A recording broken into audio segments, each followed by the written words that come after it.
The United States continues to wrestle with the legacy of race and slavery and segregation.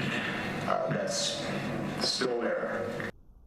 All right, that's the president, of course, in Malaysia last week, joining us right here in studio, not from Malaysia or anywhere else, not even at the offices of the New York Post, where he's editorial writer. Also writes, of course, for National Review, Reason, Huffington Post, is Robert George. Good to see you. Good to be here, Steve. Yeah, thank you. All right, well, let's talk about you. You wrote a great piece about This Week in Racism, and the issue of race is not as simple as it appears to be. Does the tone get set in this case where we are now as a country? Is the tone set from the top? Is the president dividing us more than we've been divided in recent history along racial lines? I don't think so. I mean, I think as far as they went, I thought the president's comments, I think were fairly straightforward. I mean, there is a legacy of racism and so forth, and segregation and so forth, and we see some of the impact of it in some of our public schools and things like that. So there's a lot of things that have to be addressed, but too often we kind of fall into these kind of typical arguments that don't really address some of the problems that there are now. We get into the argument over Clive Bundy talking about whether blacks were worse off, were better off as slaves than in welfare, or we get involved in the Donald Sterling issue, whereas there are some real actual aspects dealing with the legacy of slavery and Jim Crow and things like that, but we end up getting stuck on some of these slightly more complicated side issues. The side issues that become marquee issues, that have marquee value, so to speak. The Donald Sterling in the NBA is another one. The Duck Dynasty star is another one. Well, exactly. I mean, these are the kinds of, I mean, Clive Bundy and Donald Sterling, regardless of how offensive or reprehensible their comments may have been, they don't have actual impacts on public policy. A wealthy individual in a large, rather successful firm such as the NBA obviously has a lot of financial power and so forth, and there's cultural power, and it's something obviously the NBA has to deal with, but it's not something obviously that is actually hitting the public sector per se. Now, do we have though the discussion that's needed to address the issues that you allude to, and that you say? My problem with the president saying that was that he said it in Malaysia, and he said it in front of a president, another leader who has lots of problems in his country that he once remedied, and he said, well, we have problems like you too, and which we don't. But that was my problem. He likes to trash the United States and our history overseas. But that aside, he was. I mean, he was being asked. It wasn't something he was volunteering. He was asked about Malaysia's civil rights issue, and he brought up our legacy of slavery and this, which we're still wrestling with, and that rubs me the wrong way. But that's just me. Yeah, and he of course could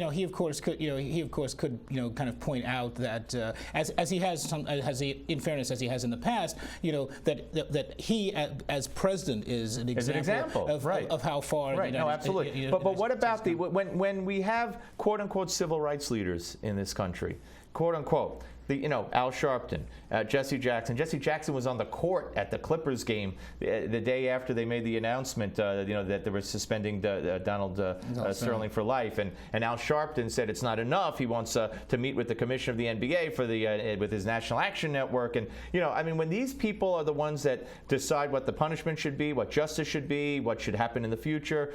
Are we ever going to get anywhere? Because we've gotten, part of the problem is that the civil rights movement has become as much of a transactional organization, or a transactional series of organizations. I mean, the perfect example, as I mentioned it in my article, is the NAACP in Los Angeles was awarding Leon Jenkins, who quit yesterday. Well, yeah, Leon Jenkins awarded Donald Sterling a lifetime achievement a couple of years ago. And was going to give him another one. And was getting another humanitarian. I guess he had 2 lives.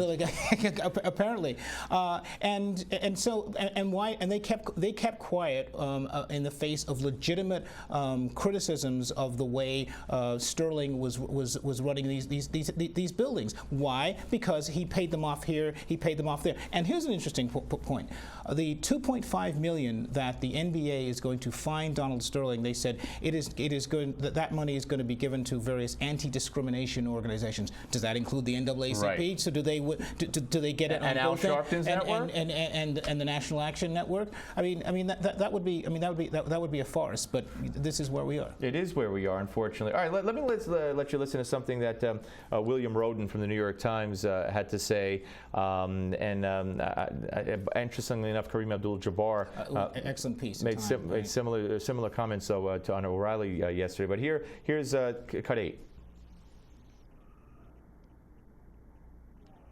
What do they want the players to do before we quit tonight? What do they want the players to do? Well, this should be the beginning. This should be the first of all, they should stop using the N-word in the locker room. You know, I mean, you can't have it both ways. You can't say Donald Sterling, disrespected us, but then you disrespect each other every day. That's got to stop, number one, or else this really means nothing. If you continue to disrespect yourself and call each other the N-word, then you know what? You are just as bad as Donald Sterling. So stop it.